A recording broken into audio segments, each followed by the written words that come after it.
our podcast. Hello, everyone, and welcome back into the GSMC Fantasy Sports Podcast with our fourth segment of the day here. It should be a good one. And we come back to a comment, though, from Andre before we get into this segment.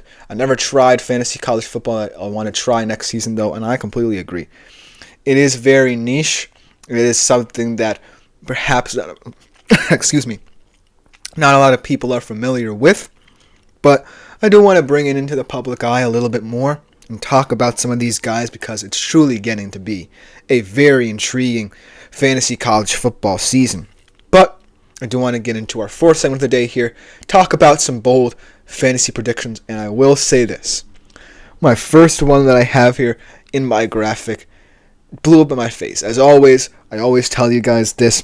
I write these predictions before I even watch that week's games, so some of them might blow up in my face, and this one completely did. But there still is a chance. We just got word about an injury concerning this prediction from the head coach of the Washington Commanders, Dan Quinn. And so that might give you a hint as to what I want to talk about. Without further ado, let's get into it. I will face my embarrassment head on here. Caleb Williams outshining Jaden Daniels. Now, of course, Caleb can outshine Jaden Daniels if there is no Jaden Daniels in this game. But we just got word that Dan Quinn considers Jaden Daniels week to week with a rib injury, very much like what Quinn Ewers has gone through this season with the oblique. I feel like it could either mean he could start this week, or, he's going to have to sit out maybe 2-3 weeks to fully recover from this injury. However, one thing I will say about this prediction on both sides of the football is that Marcus Mariota is a serviceable backup. Yes, he only played the Panthers defense, and that doesn't tell us much, but I still feel like Marcus Mariota, from what I saw of him in a couple plays that we got from Red Zone for the Washington Commanders, whilst he can still operate this offense at a high level. And kudos to Cliff Kingsbury for preparing both of these guys for what his offense brings.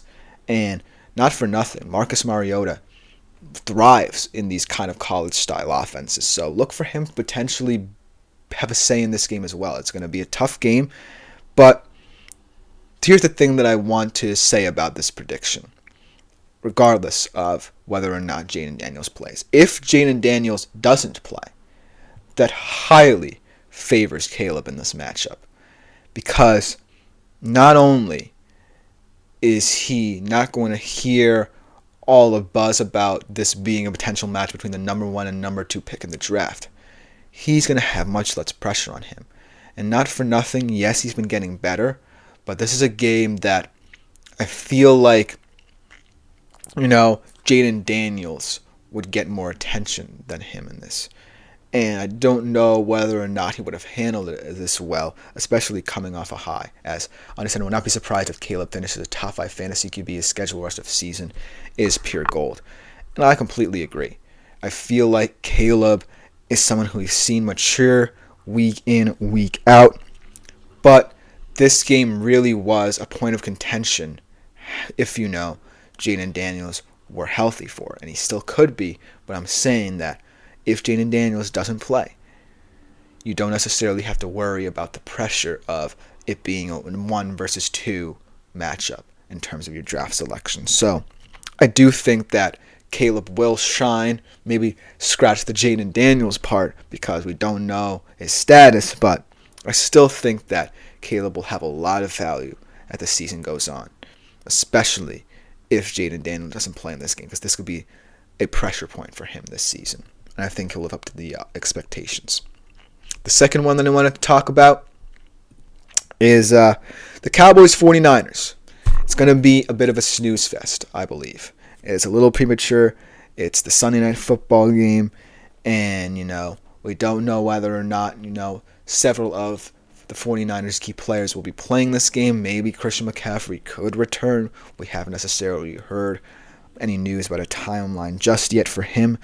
But the reason why I feel it's the snooze fest is because you have the Cowboys coming off, as I said, JD5 is considered week to week.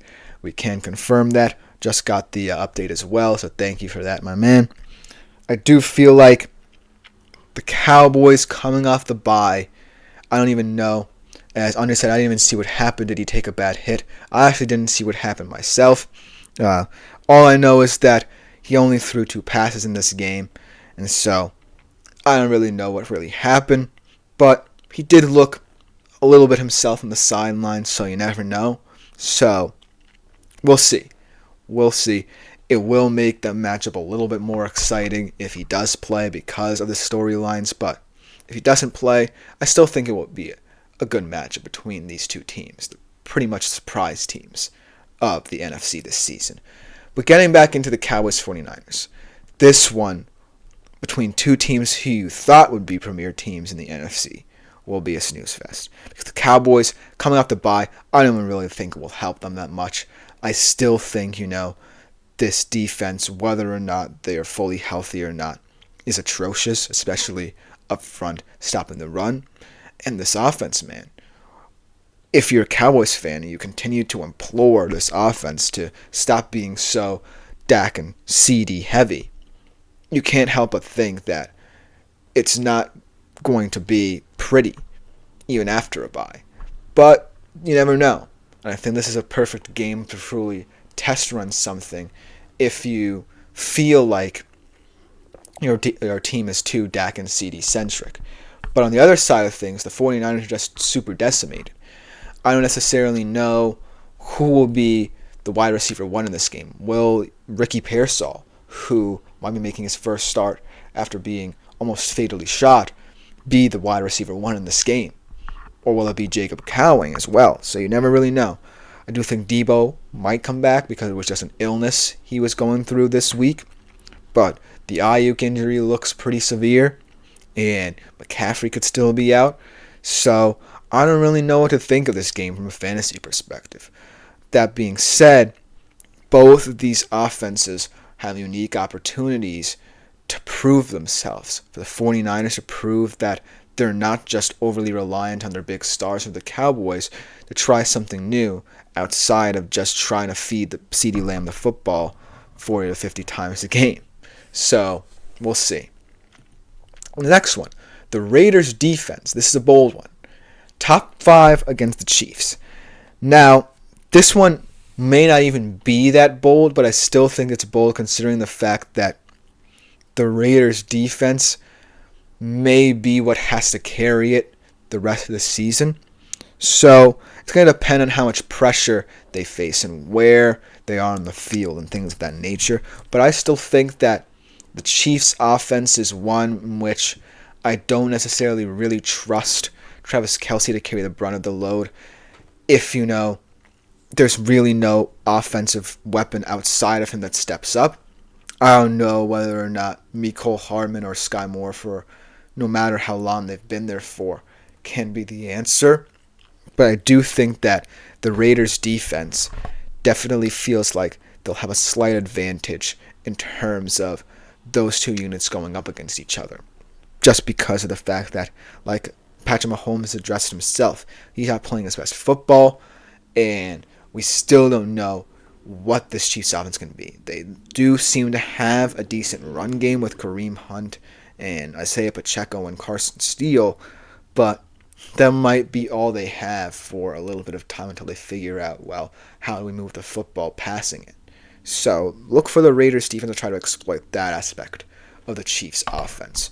But it still is a bold prediction in that the Raiders defense might be on the field for very long periods of time for the rest of their games this season. And the last one I want to talk about, speaking of top 5 fantasy QBs, and speaking about the disrespect this particular one has gotten throughout the season, Geno Smith, surprising top 10 performer. And I'm imploring you, if you're watching and Geno Smith is on waivers, pick him up. No matter who you have at QB, pick him up. He is someone who cannot be ignored any longer. He is someone who, in real life, can be viewed as a top 10 quarterback. And I feel like this game against the Bills is going to be an underrated matchup to watch for both teams, because Seattle, you feel like they're going to really struggle trying to contain Josh Allen. But I do feel like if you contain Josh Allen, that's half the battle, because you contain most of the Bills' offense if you can contain him. On the Seattle side of things, I do feel that the Bills' defense is a little bit sketchy, as Andre said. Ayuk is officially out for the season, so that's how the cookie crumbles there in San Fran. As the downfall of the Niners is here, Chris. To be honest with you, I feel like the Seahawks have a unique opportunity. This is perhaps their toughest stretch of their schedule thus far. And not for nothing, that game against the Falcons proved that, yes, it may be the weakest of the three quarterbacks in this three-game stretch for Seattle that they are facing, but it does prove that they can beat elite offenses. And so they'll definitely be in the NFC West race. I still think highly of the Niners because no matter what, they still find ways to incorporate different guys. But it is an opportunity, to see if Seattle can have staying power in this division for the first season of the Mike Macdonald era. And Geno Smith's going to have to be a big part of that. And not for nothing, I do feel like we saw at least signs of life for this Seattle running game with Kenneth Walker this week. But I still think it's going to be heavily reliant on Geno Smith's quick throws, finding soft spots in coverage, and ultimately him trying to remain as efficient as possible. So I think that it's silly and ludicrous that he's still out there on waiver wires, and this is completely unbiased opinion. Maybe not that much so because I do love the Seattle Seahawks, but that being said, no matter what, I trust Geno Smith will continue to be a solid performer this season in both real life and fantasy. But let me know what you think about this in the comments because these predictions could be true, they could be not. I already missed on one with my Caleb outshining Jaden Daniels because Jaden Daniels might not even play, and I'm still going to be irked by it as the week goes on. But to close out the show, speaking of quarterbacks, we're going to be starting my positional rankings for this week with the quarterback position. It's going to be a good one to end off today's show. We'll be right back.